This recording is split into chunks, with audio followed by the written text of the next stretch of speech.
Delighted to introduce this opportunity to you all as we seek a private sector partner to co-invest in and form a joint venture to design, build and operate a 5G neutral host network across Sunderland. Named Smart City 2020 in the UK, Sunderland is growing its reputation as a digital trailblazer, a place that is not just embracing, but is actively exploiting the many benefits that connectivity and technology can bring to its people and businesses. We know this neutral host procurement is an ambitious step, but it is one anchored in our history of delivery and partnership. We are a bold city with a lot to offer, and we are confident this move will spark a new chapter of citywide transformation, harnessing the collective will of the city, its key organisations and its residents. Today, you will hear from Patrick Melia, Sunderland City Council's Chief Executive, who will outline our ambitious city plan and smart city vision, and from several of our city partners who will describe the pivotal importance of next generation connectivity to their organisations and future aspirations.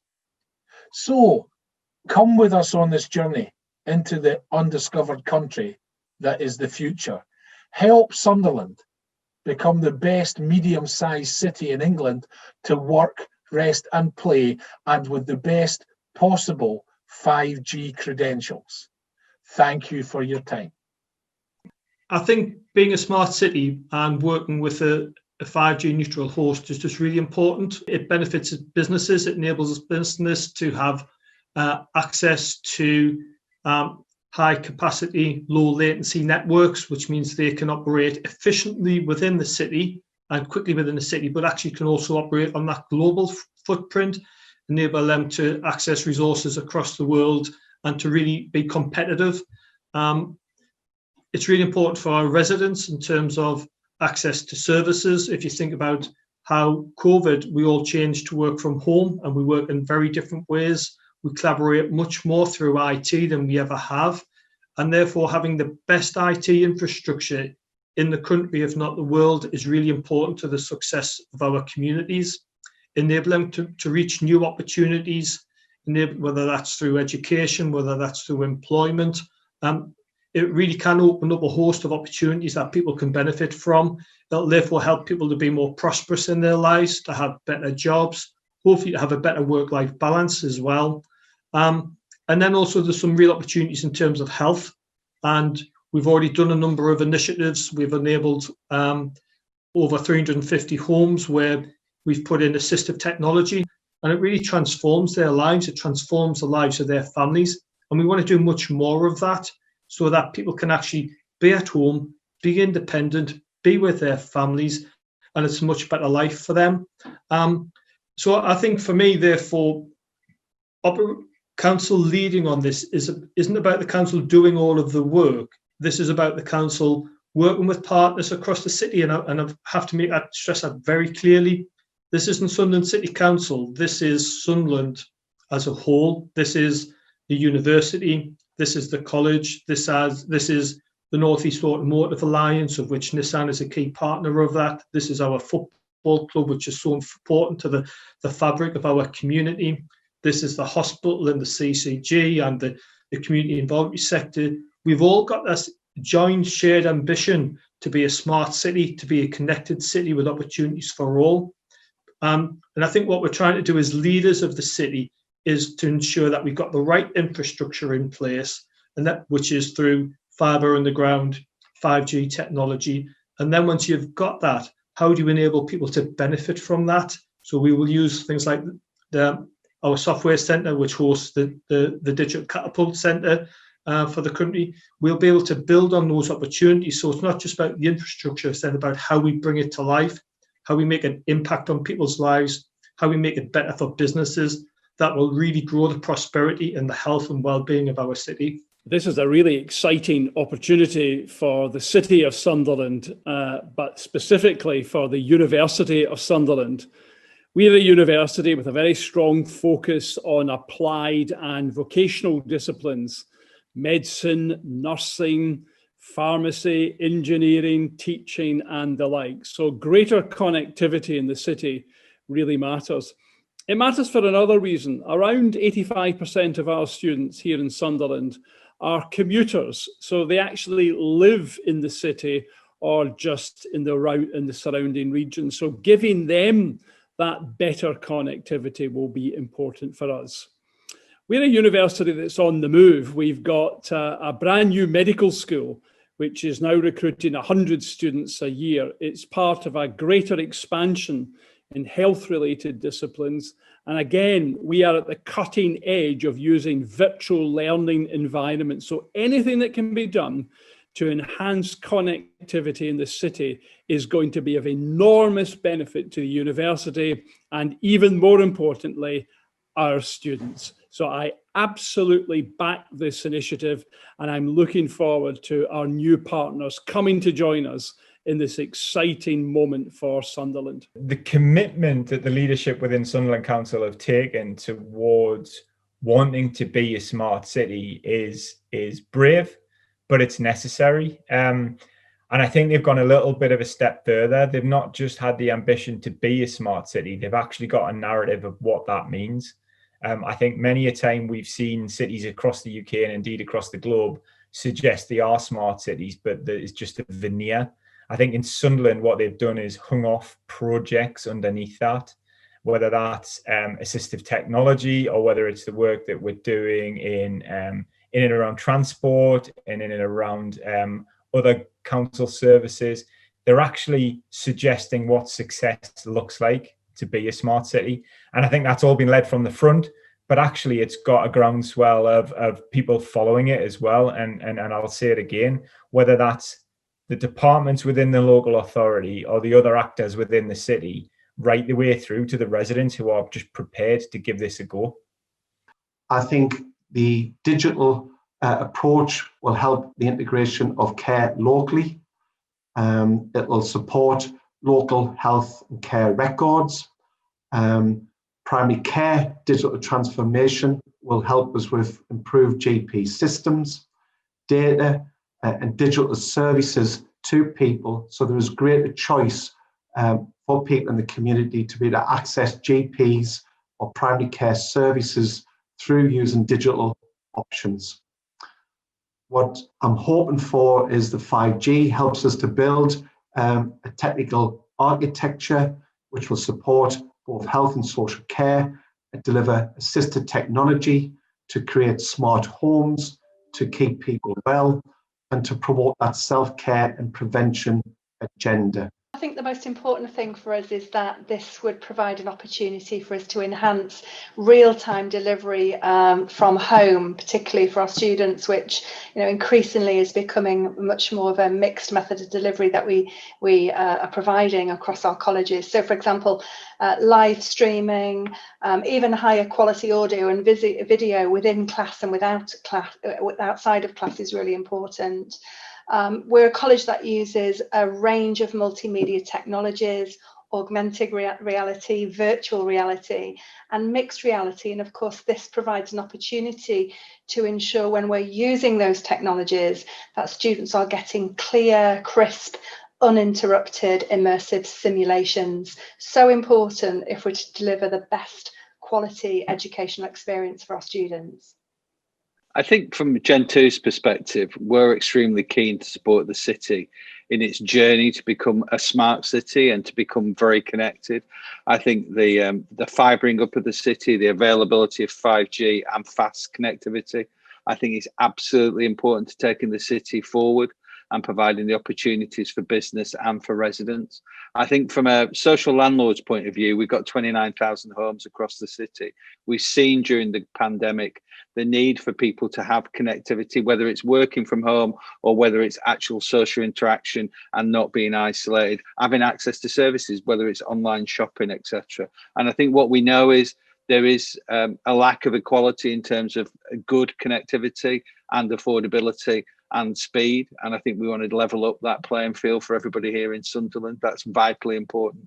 So I think it meets a lot of needs. And certainly going forward, we see the availability of smart technology helping with health issues and with the management of homes as well.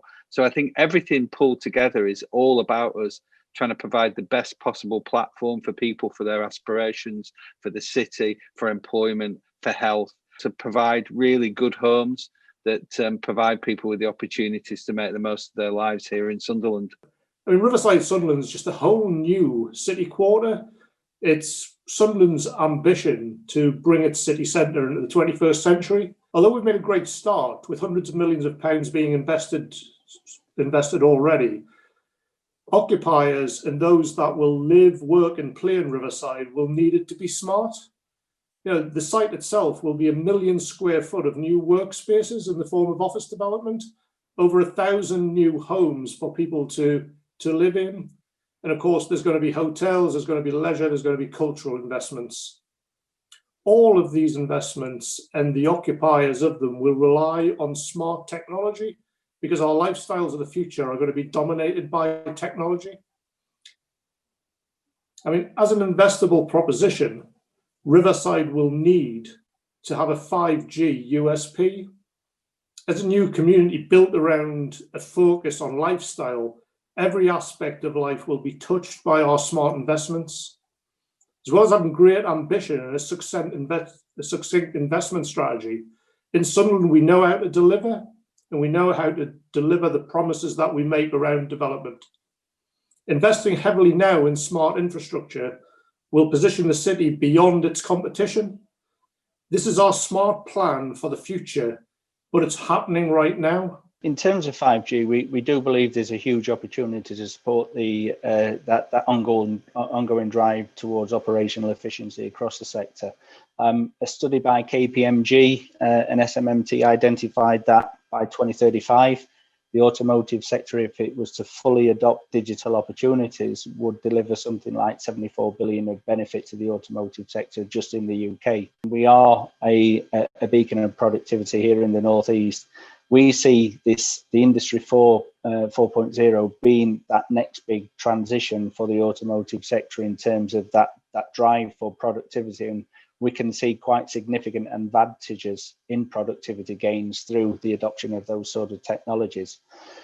In terms of the 5G infrastructure and the work we're doing, I really believe that the North East has an opportunity to become that centre of excellence or test bed or demonstrator for Industry 4 linked to 5G.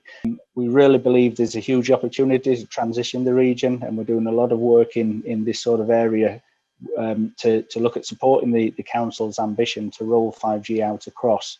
And we do have a network of obviously of automotive companies who are looking at industrial digitalisation opportunities, and we think that by coming together as a collective, we'll be able to access more public sector funding to support the region's ambitions to really start deploying these key technologies throughout the automotive sector. My role is to oversee and ensure the development and implementation of our smart city strategy, as well as the delivery of new digital and data-driven solutions to fulfil the ambitions of the council and meet the outcomes within our ambitious city plan.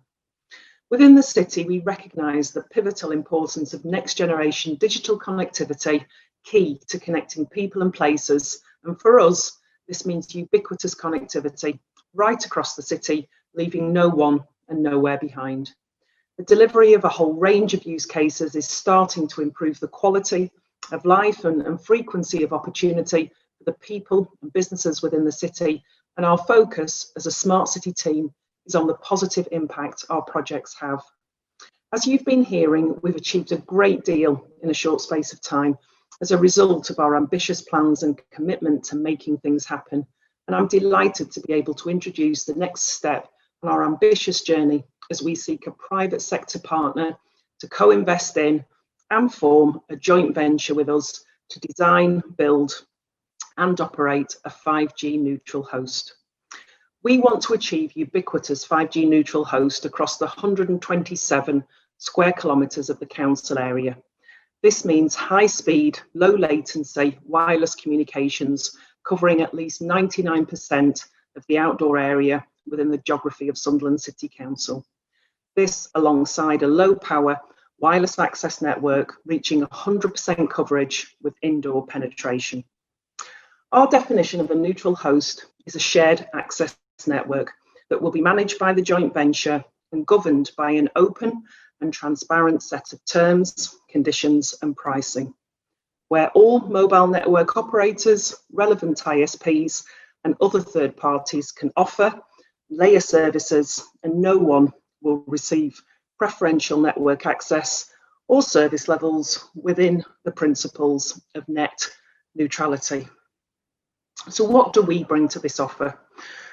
Well, as a council, we will invest in an initial business case, which I'll talk about more in a moment.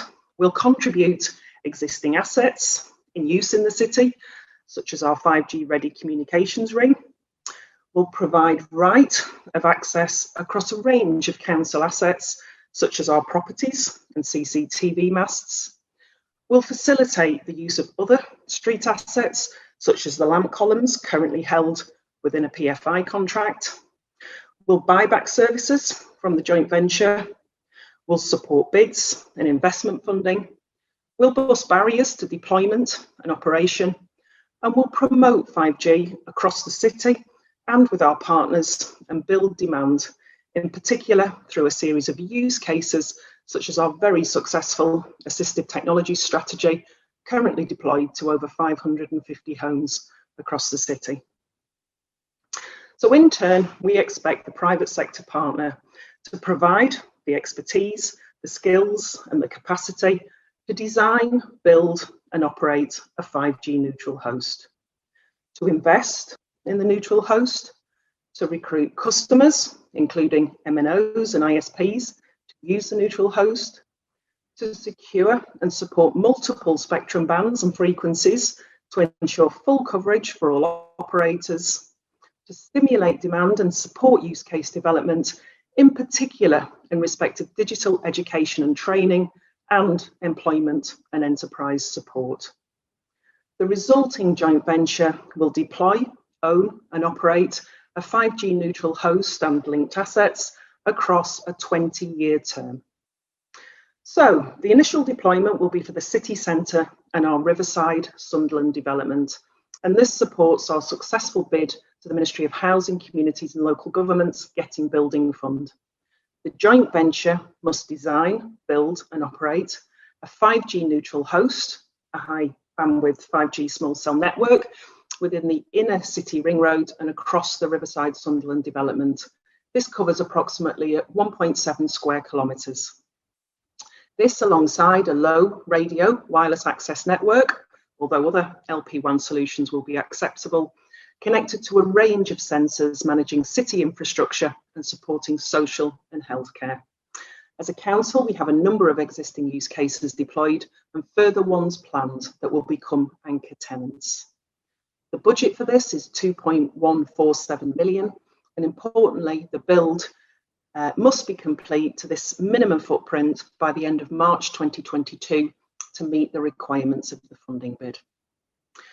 One of our early smart city deployments was a 5G ready communications ring, delivering free ultra-fast Wi-Fi by millimetre wave to certain areas of the city, and this is now a well-used and highly regarded service. The joint venture must continue to provide this service, and the associated assets are available to transfer into the joint venture, with the council continuing to fund the ongoing licensing and support of the service on an annual basis. Another of our successes, which you'll have been hearing about, is the partnership bid we made in the summer to the Department for Culture, Media and Sport and their 5G Create competition. And this is to deliver a connected automated logistics project.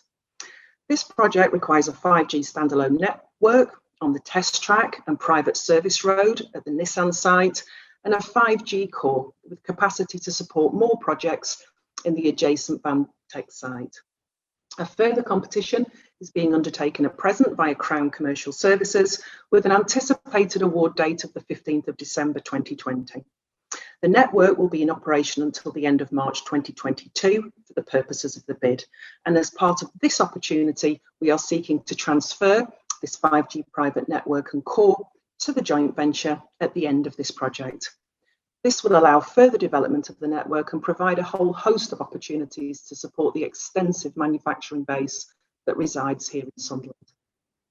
The second requirement of the bid relates to our ambition to achieve ubiquitous 5G coverage across the entire city through an incremental phased rollout across different geographical areas. We will therefore be asking that bidders submit a business plan to achieve this ubiquitous 5G coverage. We're interested in understanding, amongst other things, the sequences of deployment, dates of key milestones for attaining levels of coverage, approaches to securing MNOs and ISPs, and strategies for driving demand. The commercial model of these business plans should clearly set out the extent and levels of the commitments that can be made in relation to the delivery of future rollouts. The procurement documentation provides full details of our requirements, and a data room has been set up that contains a suite of documentation which will be expanded upon as the procurement unfolds. We are ultimately seeking a long-term partner, fully committed to working with us to deliver against our smart city ambitions and make a transformational difference to the people and businesses within the city. We know neutral host is an ambitious step, but we're confident this procurement offers an outstanding opportunity to be at the forefront of our smart city agenda and to be part of something that will create a permanent and positive impact on the city and the wider region. Thank you for your interest.